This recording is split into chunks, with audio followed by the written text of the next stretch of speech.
বিরতির পর স্বাগত। দুষ্কৃতীদের হুমকির মুখে এক মৎস্য চাষী। অভিযোগ যে মাতাবাড়ি বিধানসভার অন্তর্গত উত্তর কালাবন পঞ্চায়েতের অধীন এবং সেখানেই মূলত অভিযোগকারীর যে দাবি তা হচ্ছে যে ফিশারি ডিপার্টমেন্ট থেকে তাকে 2 বছর আগে একটি পুকুর খনন করে দেওয়া হয়। পুকুর খনন করার সময় পঞ্চায়েতের লোকজন সবাই মিলেই তাকে সাহায্য করে, কিন্তু এবার প্রবল বর্ষণের ফলে অতিরিক্ত পরিমাণে জল আসে এবং এই পুকুরটি খনন করা হয়েছে। এর উপরের দিকে আরো 2-3টি পুকুর আছে।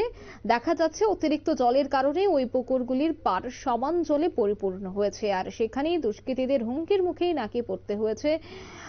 অভিযোগ, দুঃখিত, দুষ্কৃতীর হুমকির মুখেই নাকি পড়তে হয়েছে মৎস্যজীবীকে।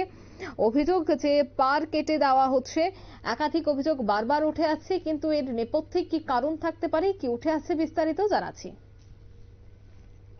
এবার বর্ষায় প্রচন্ড পরিমাণে জল হওয়াতে আমার উপরের দিকে আরো 2টা পুকুর আছে, ওদের পুকুর নাকি ভর্তি হয়ে যাচ্ছে, যার জন্য ওরা সংঘবদ্ধভাবে 14-15 জন লোক এসে আমার পুকুরের পার কেটে দিয়েছে। তাহলে আমি এটা বুঝতে পারছি না, আমার যদি অন্যের পুকুরের জল ভর্তি হয়ে যায় এলাকা, এই জন্য কি আমি আরেকজনের পুকুরের পার কিভাবে কাটতে পারি? এটা তো কোনো নিয়মসঙ্গত ব্যাপার বলে আমার কাছে মনে হয় না। আমাদের ভারতবর্ষে অ্যাটলিস্ট সংবিধান অনুসারে দেশ চলে, কিন্তু এটা তো গায়ের জোরে আমি যা খুশি তা করে নেব, এটা তো অ্যাকচুয়ালি মেনে নেওয়া যায় না। যার জন্য ওদের সঙ্গে তো লড়ার মতো আমার কেউ নাই। আমার এখানে বাড়িতে মা আছে, ছোট ভাই আছে, ছোট ভাইয়ের স্ত্রীরা আছে, ওরা বাড়িতে থাকে। ওদের পুকুর কাটার সঙ্গে সঙ্গে আরো ধমকি ভরা গালিগালাজ, বিশ্রী ভাষা, এগুলো তো চলতেই থাকে, কিন্তু ওরা কেউ সামনে আসার সাহস পায় না। যার জন্য মা ওই পাশে আরো পঞ্চায়েতের লোকজনকে ডেকে এনেছে, 2-4 জনকে। ওই সময় ওদের না করাতে ওরা সমস্যাটা কি হয়েছিল মূলত হয়েছিল পুকুরের জল বেড়েছে অতিরিক্ত পরিমাণ, তো সবার পুকুর ভর্তি হওয়ার মতো কানায় কানায় পূর্ণ হয়ে গেছে জল। কিন্তু আমাদের উপরে যাদের পুকুর আছে এদেরগুলা হয়তো বাইরের জলের সঙ্গে পার মিশে গেছে। তো ওদের একটাই বক্তব্য, আমরা যদি নিচের এই পুকুরটাকে যদি কেটে দিই তাহলে ওদের পুকুরটা বেঁচে যাবে, বাস। তাহলে এই জন্য ওরা সংঘবদ্ধভাবে 14-15 জন মিলে একসঙ্গে কোদাল শাবল নিয়ে পুকুরের পাড়ের উপর হামলা করেছে। এরপরে কেউ পুকুরের পাড় কাটছে, কেউ আবার বাঁশ দিয়ে পুকুরের পাড় ছিদ্র করে দিচ্ছে। এটা তো একটা অরাজকতা পরিবেশ, ওরা কেউর কথা মানতে চায় না। গায়ের জোর থাকলে কি যা খুশি তা করা যায়।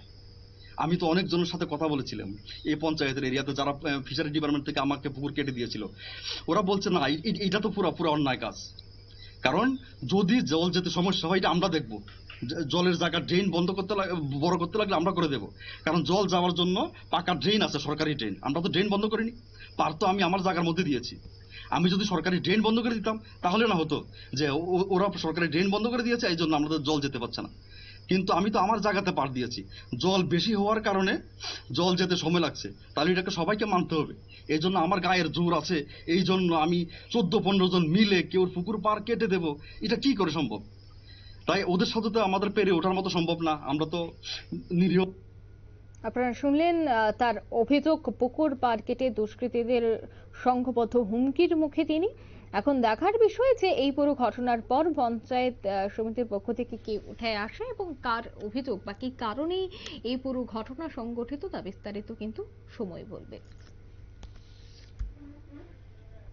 এই মুহূর্তের সংবাদ এই পর্যন্ত। আমাদের পরবর্তী নিউজ এবং আপডেট দেখার জন্য অবশ্যই চোখ রাখবেন শুধুমাত্র নিউজ ভ্যানগার্ডের পর্দায়। খবরে ভাসে মানুষের প্রতিবাদ, মানুষের ভাষায় নিউজ ভ্যানগার্ড। ধন্যবাদ।